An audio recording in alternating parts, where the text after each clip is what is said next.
Today is Super Tuesday. As voters in 15 states, including California, we are all heading to the polls. It's a big day. Here with more on what we can expect, Fox 5 political analyst Charles Chamberlain. Charles, good morning. Good morning. Super Tuesday finally here. What makes this day specifically so important? Well, it's the biggest day in terms of primaries. A third of all the delegates are up for grabs. For Republicans, some 865 delegates are up for grabs. And on the Democratic side, over 1,400 delegates are up for grabs.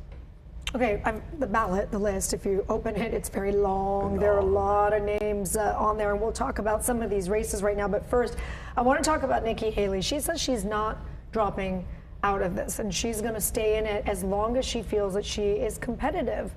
Does she still have a path to stay in this race, even though the polls are showing that Trump is leading? Raul's laughing. No. Look, she has 43 delegates right now to Donald Trump's 247. She doesn't have a shot. And part of it is because of the way the Republican primaries are set up. It's winner take all. That 40% that she's been getting, it's not going to cut it. You got to get over 50%, and you take all of them. She's going to be buried in the avalanche of delegates after Tuesday. Yeah, but why would I stay in it then if you're going to be buried in an avalanche? The money. I mean, there are folks out there that want to see competition for Donald Trump. And it makes political sense. When you look at former President Donald Trump's age, when you look at the 91 indictments, when you look at all that chaos that's surrounding him, there's a chance that, you know what, maybe he might not make it to November. So it makes a lot of political sense for her to stay in the race. But in terms of a future with him in the race, not a chance. And there's also 2028, which is around the corner for her, so she needs to keep that her name out there. For sure. Even though there's no chance this year, unless something in the courts happen. What are we going to see from Biden and Trump headed into the general election? I don't think with these two particular candidates, kind of a replay, if you will, of 2020. The next 7 or 8 months are going to be pretty interesting. Messy is one way of putting it. Messy. I'm seeing right now a lot of political positioning. You're seeing Biden try to move forward on some issues like immigration. He's got this issue with the Hamas and with the folks in the Middle East. He's got to take care of that. You're seeing issues, especially with the Palestinians that are there. He's now saying that there's been an about face. He's talking about, hey, now we need to see a ceasefire. With Trump, he's just got to stay on the aggressive.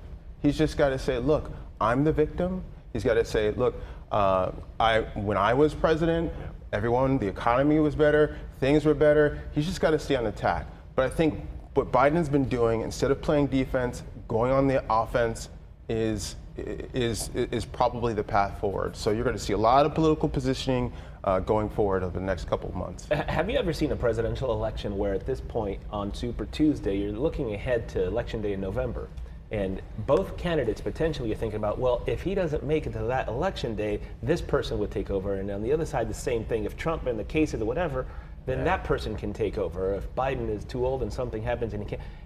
No. I don't remember anything of the sort in years past. I mean, we've got the oldest candidates in history. Right. These guys are going to be over 80 years old if they were to fulfill a term. Yeah. I don't think this is completely unprecedented, and it's playing into the role.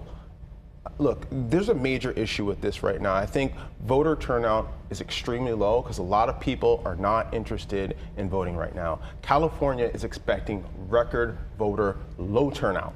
Is that not shocking to you? No, it's not. Given how everybody's so opinionated, everybody's so divided, and the one avenue that we all have that's not social media is to go vote.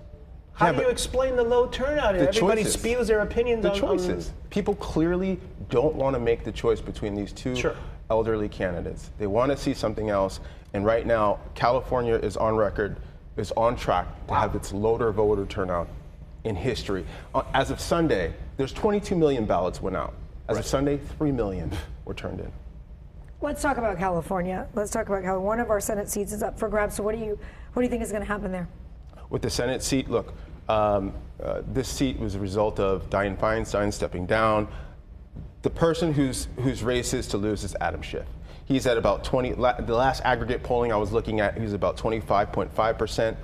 The next highest was the former Dodger, Padre, whichever team you'd rather go with, star first baseman Steve Garvey. But a lot of people are upset about this because the reason why he's People are in second upset about something?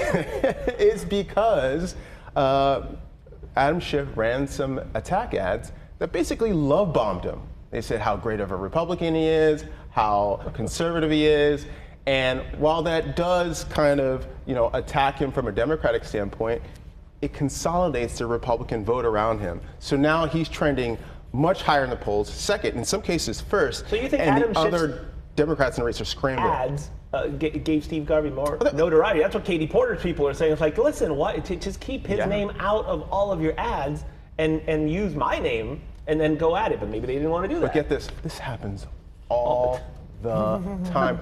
I've done it in some of the races that I've been involved in. This whole, top two thing, Right. It works sometimes, and there are things you can do to make it not work. So right now it's not exactly working because the most competitive race would probably involve Katie Porter, who's a protege of Elizabeth Warren, and a master fundraiser.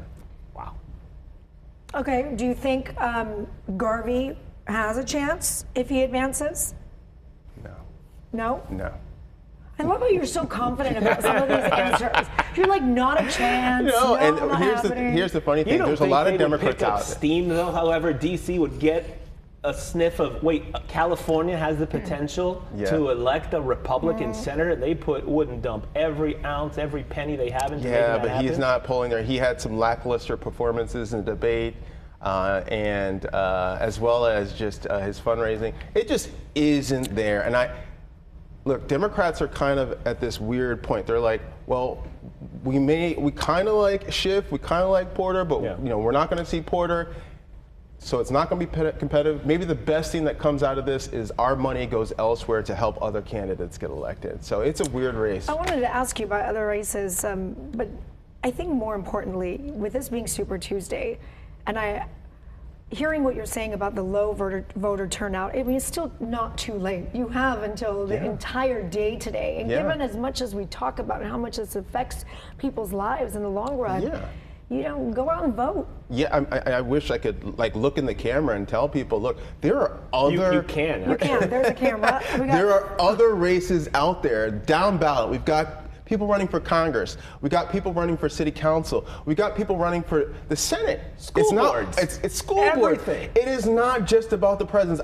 If you want to make a change and you don't think that you can make a change by voting for one president or another candidate, you have the opportunity to make a huge policy change and get people that reflect your values by voting down ballot. Turn in your ballot, please. Where's your name on this ballot? I'm gonna check the box out. Right? Charles Chamberlain. Charles. Check. I have a feeling Charles can get me elected to something. What would I run? You should. Stop. I could see Nobody can handle this, believe me. We handle it every morning. We love it. You know what? Thank you for saying that, because I just bit my tongue. This ain't an election. Okay, well, Charles, we're going to be talking to you, I'm sure, tomorrow. A lot. Tomorrow. It'll be fun to watch. Yes. I'll see you I was tomorrow. a political science I was major for excited. all of a So, semester. I'm a political science major too. Yeah. Oh. Yeah. Yeah. For one So semester, I didn't stay Nice. with it. Oh, you Nice. did it? I finished. Did you? Yeah. Oh, Charles. All right. Thank Okay. you. Thank you.